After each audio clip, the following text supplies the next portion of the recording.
예, 안녕하세요. 저는 여러분들 다 아시다시피 시민킥 리키룩스입니다.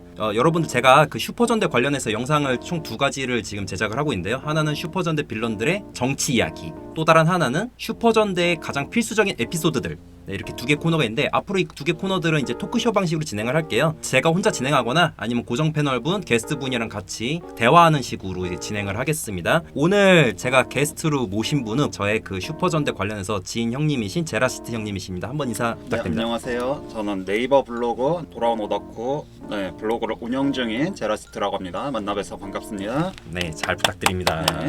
자, 오늘 다루는 전대는 수권전대 게키렌자죠. 게키렌자는 2007년에 제작된 동물의 권법을 주제로 한 슈퍼전대입니다. 93년도에 오성전대 다이렌자 이후에 등장한 이제 권법을 소재한 주제이기 때문에 한물간 소재를 이제 2000년대 중반에 다시 쓴 그런 전대가 아닌가 싶습니다. 게키렌자는 총 49개의 에피소드고요. 네. 자, 이 중에서 제가 게키렌자를 볼 때 필수적으로 봐야 되는 에피소드들을 소개를 해드리겠습니다. 일단 1화, 첫 화니까 당연히 봐야 됩니다. 네. 임수권 아크가타가 등장하고 격수전 비스트 아트가 처음 소개됩니다. 임수권의 당주 리오가 권마의 팔찌를 처음 손에 얻게 됩니다. 비스트 아트의 미키에게서 권마의 팔찌를 빼앗는데 이 과정에서 장을 만나게 되죠. 네. 정글의 아이였던 장도 격수권 비스타츠에 합류해서 게키레드가 됩니다. 네. 자, 이 화도 필수입니다. 네. 메레가 게키렌자 멤버들 앞에서 처음 자기를 소개를 합니다. 네. 그 다음에 게키렌자 멤버들이 격기술 네네수로 게키비스트를 만들어요. 네. 이 게키비스트 3마리가 합쳐서 게키토저가 되죠. 이때 메레의 몸속에 살고 있는 격수 플라이권의 바에가 네. 처음 등장하죠. 네. 3화는 1, 2화보다 진전된 내용이 많지는 않은데 네. 일단 린씨라고 맞아요. 잡몹이죠. 네, 잡몹이죠. 네, 임수권의 잡몹인 린씨가 어떻게 린씨가 되냐, 일회용 개수가 되냐 네. 이 과정이 나오고요. 네. 에필로그에서 오독권이 처음 등장합니다. 이 네. 오독권은 전체 스토리에서 정말 중요한 캐릭터들이기 때문에 필수 에피소드로 간주합니다. 어떻게 보면은 여기서 이제 다크 전대라고도 볼 수 있는 부분일 수도 있겠습니다. 그런가? 다크 전대로 이렇게 볼 수 있어요. 네. 4화는 리오가 게키렌자 앞에 처음 모습을 드러냅니다. 네. 이때 장은 리오를 처음 보는데요. 리오가 사실 마스터 샤프의 옛날 제자이며 네. 그리고 또 배신자였다는 게 밝혀집니다. 네. 5화는 리오가 오독권 권법사 중에서 진독을 감추고 있는 누군가가 있다는 걸 알게 됩니다. 하지만 이때는 누가 진독을 가지고 있는지 구체적으로 알지는 못하고요. 네. 일단은 메레가 오독권 5명 중에서 네. 누가 진독을 감추고 있는지 비밀리에 추적을 하기 시작하는 에피소드입니다. 네. 6화도 필수예요. 게키블루 레치의 직업이 사실은 화가였다라는 게 드러나고 네. 그 형을 쓰러뜨린 리오에게 복수하려고 격수권 비스타츠에 합류했다는 사실이 드러납니다. 네. 7화는 게키렌자 시리즈에서 정말 중요한 조연이죠. 네. 미키의 딸인 나츠메가 처음 등장합니다. 네네. 네, 그리고 리오는 오독권 중에서 코브라권이네요. 임수 코브라권이 브라코가 진독을 가지고 있다고 서서히 의심하기 시작합니다. 네. 다음 파라도 필수입니다. 게키렌자의 주력 무기인 게키바주카가 처음 등장합니다. 네. 오독권 권법사인 소리사랑 마가가 퇴장을 합니다. 네. 그 다음에 동시에 브라코가 진독을 가지고 있다는 게 드러납니다. 자, 다음 9화도 역시 중요한 에피소드예요. 네. 왜냐하면 리오가 옛날에 무덤 속에 잠들어 있던 메레를 부활시켰다는 게 밝혀집니다. 네. 이때부터 메레가 리오를 연모하기 시작하고 네, 그렇죠. 네, 충성하게 된 이유가 나옵니다. 게키바주카가 원래 파라에서는 이렇게 작동 속도가 겁나 느려요. 그래가지고 장이 막 뭐랄까 몸빵? 약간 이런 거 해주느라고 시간 벌어줬었는데 게키바주카가 빨라졌고 그 다음에 메레가 브라코로부터 진독을 3개를 확보한 데 성공합니다. 네. 이때부터 임수권의 작전은 3권마를 찾는데 집중하게 됩니다. 네, 이제부터 이제 중요한 에피소드가 더 등장하게 되네요. 그러니까 이제 이전까지도 다 필수 에피소드지만 이제부터는 정말 너무 비중도가 높은 네. 네. 자, 10화, 11화 2부작입니다. 네. 7권성 중에 한 명인 엘레펀 킹포랑 게키 해머라는 무기가 처음 등장합니다. 네. 게키 비스트인 게키 엘리펀트가 추가돼서 네. 수권 무장으로 게키 엘리펀트로 처음 합체합니다. 네. 다음에 리오가 진독 중 하나로 3권마 중 한 명인 하늘의 권마 카타를 부활시키는 데 성공합니다. 네. 다음은 12화입니다. 카타가 임수권에 합류하면서 리오를 수행시켜주기 시작합니다. 네. 리오가 과거의 두려움을 이용해서 더욱 강해지고 격수권 멤버들도 카타의 부활을 감지하게 됩니다. 네. 13, 14화입니다. 카타의 친이 된 릴린시 2인방 루츠랑 라스카가 등장합니다. 정말 광인했던 애들이었죠. 7권성 중에 한 명인 배트리가 처음 등장하고요. 네. 게키블루 레츠에게 게키펜이라는 새로운 무기를 지급합니다. 네. 그리고 게키비스트인 게키베트가 처음 등장하고 네. 수권 무장으로 게키베트 토저가 됩니다. 네. 그리고 리오가 카타로부터 증오를 배우게 되면서 더욱 강해집니다. 15화는 중요한 에피소드처럼 안 보이는데 정말 중요한 에피소드예요. 여기 중요하죠. 그렇죠. 왜냐하면 일단 13화, 14화에 나왔던 루츠, 릴린 씨가 이게 최후를 맞이한 장면이 나오기 때문에 네. 연결지어 보는 것도 있는데 메레가 바다의 권마 라게크를 부활시키는데 성공합니다. 네. 다음은 16화입니다. 라게크가 임수전에 합류를 하고 라게크랑 카타가 오랜만에 마스터 샤프랑 만나게 됩니다. 이때 과거 이야기가 드러나는데 라게크랑 카타를 비롯한 3권마들이 7권성이랑은 옛날에 동료였는데 이들이 임수권을 결성하면서 배신했다는 게 드러나죠. 그렇죠. 그리고 7권성은 격수권을 결성하면서 과거의 권성 권마 간의 격임의 대란이 일어났다는 게 드러납니다. 네. 그리고 리오가 라게크의 독 때문에 죽을 뻔했는데 이 독을 이겨내면서 더욱 강해집니다. 네, 그렇죠. 끊이지가 않네. 다음은 17화, 18화입니다. 네, 새로운 권성 샤키첸이 등장하고요. 네. 그 다음에 게키레드 장이 게키세이버를 다루게 됩니다. 네. 새로운 게키비스트 게키샤크가 처음 등장하고 네. 수권 무장을 통해 게키샤크 토저로 처음 합체합니다. 네. 그리고 이전까지는 그런 게 있었어요. 리오가 장을 의식한 줄 알았는데 알고 보니까 리오가 장이 아닌 다른 타이거권 권법가에게 집착하고 있다는 게 드러납니다. 그렇죠. 이거 이제 후반부에 가면은 이제 여기 스포일러. 그렇죠. 네, 왜냐면 이때까진 그 타이거권 누구야가 안 드러나죠. 그렇죠. 네, 19화, 20화, 21화 3부작입니다. 자, 이 3부작이 왜 중요하냐? 어떻게 보면 게키렌자 시리즈의 첫 분기점이라 할 수 있는데 카타랑 라게크한테 수련을 받은 리오가 격수권을 소멸시키기 위해 직접 출동하기로 합니다. 이 과정에서 그래요. 난 20이라 말하기 전에 이 과정에서 리오가 게키렌자 3인을 초주검으로 만들어서 아예 게키렌자가 완전히 망해버려요. 그렇죠. 그런데 마스터 샤프가 자기가 인질이 되겠다라고 나서가지고 이제 게키렌자 목숨을 구해주잖아요. 네. 게키렌자는 샤프가 인질로 잡히는 동안에 새로운 권성들이 등장하죠. 고리엔, 미셸팽, 평표우가 처음 등장해서 수련을 받게 됩니다. 네. 게키렌자가 수련을 통해서 과격기를 배우게 과격기 맞죠? 맞죠? 네. 과격기. 과격기를 배우게 되고 슈퍼 게키크로를 사용할 수 있게 되면서 이제 뭐냐 슈퍼 게키 렌자로 이제 파워업하게 되죠. 얘네들이 슈퍼 게키렌자에서 그 게키비스트를 만들었는데 게키 고릴라 게키 이제 가젤 이제 가젤. 게키 펭귄 해갖고 이제 게키 파이어로 이제 합체할 수 있게 되죠. 다음은 22화입니다. 네. 이제 앞에 세기보다는 좀 평범해 보이긴 하지만 정말 중요한 에피소드예요. 그렇죠. 여기 중요한 인물이 또 등장하게 됩니다. 일단 게키파이어랑 게키샤크가 처음 합체해서 게키샤크 파이어라는 새로운 합체가 나옵니다. 네. 그런데 중요한 인물 딱 나오죠. 게키렌자에게 패했던 리오가 3권마 중에서 대지의 권마인 마크를 부활시키는데 성공합니다. 네. 마크가 지진을 일으키는데 이 과정에서 죽은 줄 알았던 레츠의 형인 고우가 부활하게 됩니다. 네. 정말 중요한 두 사람이 등장했는데요. 네. 근데 이때까지는 아직 그 이 남자가 레츠의 형이란 단서는 보여주지 않습니다. 그렇죠. 다음 또 23화인데 전 23화가 겁나 평범한 에피소드인 줄 알았는데 중요한 요소가 한 4개 이상이나 돼요. 네. 일단은 마스터 샤프가 명령을 해가지고 게키옐로 란이 게키렌자의 리더가 됩니다. 네, 요 앞전에 이제 그 미키가 또 얘기를 하죠.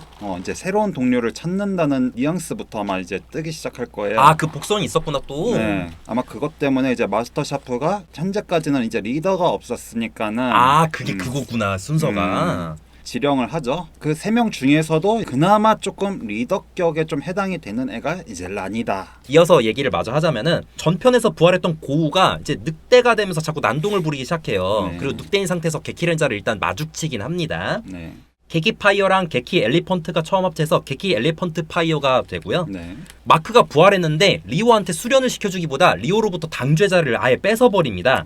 이때부터 약간 좀 강압적으로 나오기 시작합니다. 네, 그렇죠. 그러니까 이제 이때부터 마크가 당주가 되고, 음. 근데 이때 메레가 이제 리오가 자리를 뺏겼으니까 엄청 속상하잖아요. 네. 그 앞에 론이 처음 등장합니다. 네, 그렇죠. 엄청 중요한 인물이죠. 네. 그리고 에필로그에서 고우가 사람의 모습으로 돌아오면서 레츠랑 우연히 마주치는데 레츠가 이제 그 고우가 자신의 형이었다는 걸 알게 되죠. 24화도 중요해요. 고우가 옛날에 리오를 없애려고 수수 전신변으로 늑대가 되었다 인간이 되었다 왔다 갔다 하는 이상한 상태가 됐다는 게 드러나고요. 네. 게키파이어랑 게키베트가 합쳐서 게키베트파이어가 됩니다. 네. 그리고 이때 론이 메레를 통해서 마크가 보낸 릴린 씨 바분. 바분 네. 걔를 주시하라고 했는데 이때 노임기를 처음 알게 됩니다. 그 바분이 이제 노임기를 사용하는 아이였죠. 다음 25화입니다. 25화가 정말 중요한데 고우가 게키렌자에 합류할지 갈등하다가 게키바이올렛으로 마지막에 합류합니다. 네. 그리고 게키바이올릿의 게키비스트인 게키울프가 게키토저랑 합체해서 게키토저 울프로 합체합니다. 네. 리오가 고우마저 게키렌저로 변신하니까 질투랑 분노를 하게 되잖아요. 리오가 이 덕분에 노임기를 배우게 됩니다. 26화는 이제 게키바이올릿이 자격기를 이용해서 게키타이거랑 게키제규어를 지가 만들어서 자체적으로 게키토저 울프가 됩니다. 네. 그 다음에 리오가 고리엔을 추궁을 해요. 이때 얻은 단서를 통해서 리오가 더욱 강해지기 위해서는 수권의 성지인 수원향으로 가야 된다는 걸 알게 됩니다. 네, 이때 저기 미셸 팽이랑 이제 고리엔을 또 공격하기 시작합니다. 맞아, 맞다. 미셸 팽도 있었구나 옆에. 다른 에피소드들에 비해 좀 약하긴 하지만은 리오가 수원향의 존재를 처음 알게 되기 때문에 필수로 또 간주합니다. 네. 27화도 약간 좀 또 여기서도 중요한 인물이 또 등장하게 됩니다. 맞아요. 예. 자, 순서대로 말씀드리겠습니다. 네. 일단은 바에가 옛날에 메레랑 싸우다가 수수전 신변으로 변신을 잘못해서 파리가 되었다는 게 밝혀지고요. 네. 동시에 일정 시간 동안에는 메레의 몸속에 들어가단다는 게 밝혀집니다. 네. 그 다음에 수수전 신변으로 몸에 이상이 있었던 고우가 늑대로 변신하는 괴로움에서 드디어 탈출을 합니다. 네. 그리고 리오가 마크 몰래 수온향으로 향합니다. 네. 그리고 에필로그에서 새로운 멤버 히사츠 켄이 처음 등장합니다. 네. 다음은 28화입니다. 새로운 멤버 히사츠 켄이 게키초퍼로 처음 변신하면서 게키렌자에 이제 합류를 하게 되고요. 네. 론이 수온향으로 향하던 리오 앞에서 자신의 본 모습이 아니라 여러 사람들의 모습으로 이렇게 막 변신하면서 왔다 갔다 해요. 네. 그러면서 조수도를 손에 넣으라고 충고를 합니다. 네. 이때까지도 사실 리오는 론의 실제 모습을 아직은 본 적이 없습니다. 현재는 메레한테만 현재 모습을 드러내고 있죠. 다음은 29화 30화입니다. 리오가 몰래 돌아와서 메레한테 조수도를 손에 넣으라고 지시를 합니다. 네. 그런데 리오가 무언가 감추고 있다는 걸 마크가 알게 돼요. 약간. 그래서 마크가 리오를 겁나 이렇게 훈육을 하면서 리오가 결국 감옥에 gat히게 됩니다. 네. 29화에서 켄이 조수도를 잠깐 다른 데다 이렇게 뭐였지? 이게 돈이 좀 필요하다고 해갖고 약간 좀 잡화점 같은데 마스터 샤프를 비롯한 다른 권성들이 이제 조수도가 어딨냐 해서 그거를 이제 한류 할머니한테 이제 받으러 가는 그런 에피소드였습니다. 네. 메레가 리오를 구하려고 비겁한 술수를 다 동원해서 켄으로부터 조수도를 빼는 데 성공합니다. 네. 그리고 메레는 자신의 그 비겁함에 너무 절망하고 실망해서 음. 노임기를 익히게 됩니다. 네. 자, 이후 메레는 리오를 감옥에서 탈출을 시켜서 함께 수원향으로 향하게 됩니다. 네. 그 다음 31화인데 31화의 그 뼈대 에피소드는 사실 이렇게 엄청 중요하진 않아요. 네. 그런데 엄청 전체 이야기에서 중요한 사건들이 또 이어집니다. 수원양으로 이제 향하게 되죠. 그렇죠. 마크가 리오가 수원향으로 가고 있다는 걸 알게 돼요. 네. 그래서 이제 추격하려고 그러는데 론이 마크를 방해합니다. 네. 그리고 이 과정에서 사실 마크가 론이랑 옛날에는 아는 사이였다는 게 그 시청자들한테 약간 드러나죠. 네. 디테일하게는 안 나오고요. 그 다음에 리오랑 메레가 마침내 수원향 앞에 도착은 합니다. 네. 그런데 마스터 샤프가 두 사람의 앞을 가로막습니다. 네. 그 다음이 32화.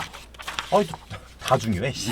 칠권성이 모두 모여서 리오랑 메레의 수원향 진입을 막습니다. 예. 그런데 결국 3권마가 순식간에 수원향 앞에 도착해서 칠권성이랑 대립하게 됩니다. 예. 그리고 이때 더 디테일한 과거가 밝혀지는데 과거에 마크가 스승이었던 부르사 리를 죽게 하고 격임의 대란을 일으켰다는 게 드러납니다. 네.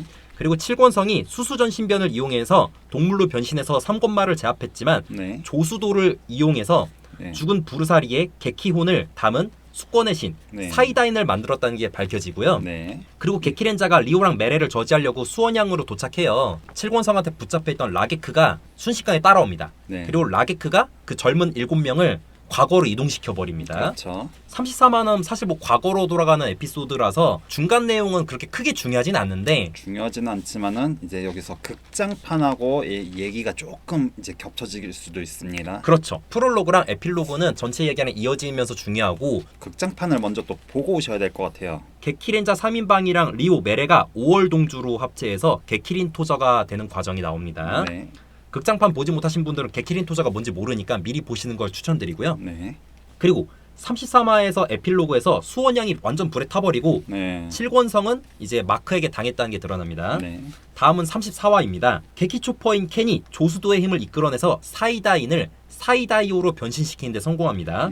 그리고 사이다인과의 대결을 통해서 하늘의 권마 카타가 퇴장합니다. 다음은 35화인데요.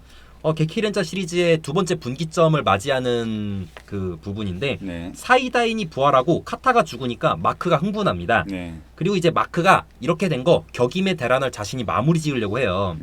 그런데 리오 입장에서는 권마랑 권성의 싸움이 9세대의 격임의 대란이고 네. 자신은 게키렌자 멤버들과 새로운 세대의 격임의 대란을 준비하겠다고 결심합니다. 네. 그리고 론이 처음으로 변신한 모습이 등장합니다. 그렇죠. 네, 론이 변신해서 바다의 권마 라게크를 제거하고요. 네. 한편 게키렌자는 게키파이어랑 사이다인, 게키울프를 합체시켜서 사이다의 게키파이어가 됩니다. 네. 이 사이다의 게키파이어와의 싸움을 통해서 마크의 운명이 바뀝니다. 네. 구체적으로는 얘기 안 할게요. 네. 뭐 눈치 알아서 채고 그냥. 궁금하시면은 직접 보시는 걸 추천드립니다. 그냥 봐요 그냥 이거 네. 그 한국판으로 와일드 스피릿 음. 맞죠? 네. 와일드 보스랑 자꾸 헷갈려가지고. 네.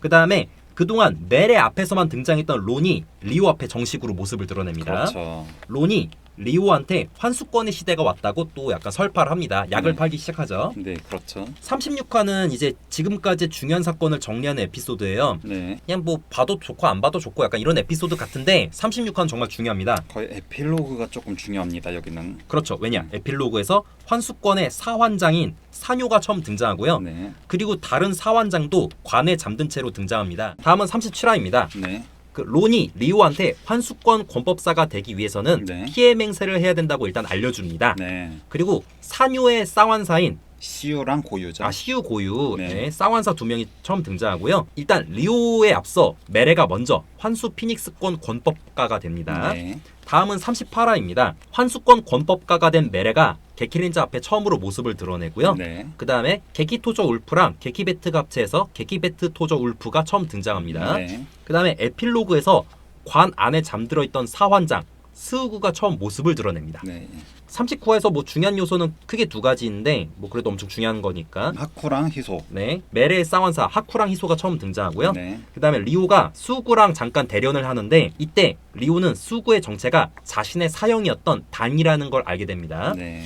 아주 중요한 인물입니다. 그렇죠. 엄청 중요한 조연이죠. 네. 다음은 40화, 41화, 42화 어떻게 보면 전 3부작으로 치는데요. 왜 중요하냐? 리오가 환수 그리폰권 권법가가 되면서 환수왕이 됩니다. 네. 그리고 리오가 장을 비롯한 게키렌자한테 수구의 정체가 단이고 단이 장의 아버지라고 얘기해줍니다. 네. 리오랑 이제 단이 대결했던 회상 장면이 잠깐 나오는데 네, 잠깐 싸우잖아요. 근데 알고 보니까 뭐 옆구리에 뭐 상처가 있었는데 이 비겁한 이게 놈 알고 너를... 보니까는 단은 이제 리오가 이제 습격을 했다. 네. 요렇게 생각을 조금 했는데 알고 보니까 리오는 습격을 이렇게 지시를 한 적도 없는데 이 사람은 지금 내가 습격한 걸로 지금 오해를 하고 있다. 이어서 얘기를 하면은 어쨌든 단이 장의 아버지라는 게 밝혀져요. 장 입장에서는 아버지인 단이 자신한테 복수의 의무를 떠넘겼다고 생각해서 장은 이제 게키렌자를 하고 싶어 하지 않습니다. 네. 근데 이때 또 문제가 생겨요. 왜냐? 이 빈틈을 노려서 론의 쌍화사 두 명이 출동을 해서 게키렌자를 몰아세우고 또 가둡니다. 네, 완전 위기의 연속이죠. 네. 그리고 마스터 샤프가 장이 옛날에 살았던 마을에서 이상한 비늘을 발견하게 됩니다. 네. 다음은 43화, 44화입니다. 네. 사실 43화는 이 전체 49개 중에서 크게 중요하지 않긴 해요. 네. 44화가 정말 중요한 에피소드잖아요. 네. 44화를 잇는 에피소드이기 때문에 43화는 중요합니다. 44화는 또 왜 중요하냐? 장이 수구 단이랑 관계를 정리하는 에피소드입니다. 네. 그래서 필수로 시청을 해야 되고요. 네. 이 44화의 내용은 45화로 또 이어집니다. 네. 자, 45화부터 마지막 49화까지 5개 에피소드는 그냥 전부 다 보세요. 네. 왜냐? 장이랑 리오가 다시 최후의 대결을 펼칩니다. 네. 그런데 이 과정에서 론이 왜 환수권을 만들었고 왜 리오를 끌어들였는지 그 진실이 밝혀집니다. 네. 그 다음에 리오랑 메레, 론 사이에서 알력이 생기면서 임수전이 무너지게 되고요. 그렇죠. 그리고 게키렌자 5명은 지금까지 상상하지 못한 악을 만나서 정말 고생하게 됩니다. 일단은 이렇게 해서 봤는데 저 이런 적이 단 한 번도 없었거든요. 그렇죠. 제가 왜 놀랐냐면은 음. 게키렌자가 이게 총 49화인데 필수 에피소드 조사해보니까 49화 전부 다 봐야 돼요. 이 게키렌자는 사소하고 평범해 보이는 에피소드여도 이제 그 에피소드의 프롤로그나 에필로그 부분에서 중요한 사건이 벌어집니다. 그렇죠. 그렇기 때문에 절대 놓치면 안 돼요. 뭐 네. 예를 들어서 30화라도 평범해 보이는데 마지막에 스우구가 처음 모습을 드러내잖아요. 네. 그리고 3화도 평범해 보이는데 오도권이 처음 등장하니까 그렇죠. 네, 이게 절대로 간과할 수가 없고요. 네. 어쨌든 단 한 편도 놓치면 안 돼요. 왜냐? 그럼 자연스럽게 이어지지가 않아요. 네. 일단 개인적으로 저는 그 게키렌자가 시나리오가 완벽하다고까지 생각은 안 해요. 왜냐면 중간에 어떤 이야기들을 보면 약간 어설픈 것도 있고 네. 뭐 31화에 나오는 그 농구하는 소년인가? 그 에피소드도 약간 뭔가 좀 억지스럽긴 하거든요. 제가 봤을 때는. 그런 부분에서 시나리오의 완성도가 약간 아쉬운 건 맞습니다. 그리고 또 뭐냐, 레인저들 간의 에피소드 분배 부분도 약간 좀 아쉬워요. 고우라든지 켄이라든지 이제 등장이 너무 늦어지게 되면서 지금 주요 3인방 이외에는 고우나 켄은 거의 에피소드를 이제 못 봤습니다. 그런데 난 란이 부족한 줄 알았는데 그 두 사람 엄청 부족하네요. 네. 보면은. 그런데 그럼에도 불구하고 저는 게키렌자의 그 서사 전체적인 완성도는 나쁘지 않다고 생각해요. 한 편 한 편 빌드업을 차근차근 하기 때문에 어떻게 보면 일반 드라마 못지않게 서사를 잘 정리하는 편인 거거든요. 네. 일단 제가 게키렌자를 봤을 당시에 이제 그 앞전 전대들이 넘사벽인 조금 전대들이 많아갖고 그 전설의 트리플 전대들 아니에요? 데카, 마지, 도 네 아니에요? 그렇죠. 네. 처음에 게키렌자 슈트를 봤을 때도 뭔가 좀 비어 보이는 좀 허전한 그런 느낌도 있는데 뭔가 전개 방식이 조금 많이 유치하다? 뭔가 조금 루즈한 느낌? 이제 얘들이 이제 슈퍼 게키렌자를 이제 손에 넣은 뒤에부터 흥미진진해지기 시작했죠. 아 20일화부터 고우랑 켄이 이제 합류를 하고 격임 대란이 이제 끝나고 난 다음에 환수권 드러나면서부터 개인 이제 과거사들도 이제 드러나니까는 초반부는 조금 루즈한 감이 있었지만은 그래도 뒷부분부터는 생각이 조금 달라지지 않을까 하는 이런 의견을 조금 드려보도록 하겠습니다. 저는 앞으로도 슈퍼전대 뭐 필수 에피소드 코너랑 슈퍼전대 빌런들 정치 이야기 이런 토크 형식으로 진행을 하겠습니다. 네. 네, 영상 시청해주셔서 정말 감사드리고요. 네, 구독과 좋아요 부탁드립니다. 감사합니다. 네.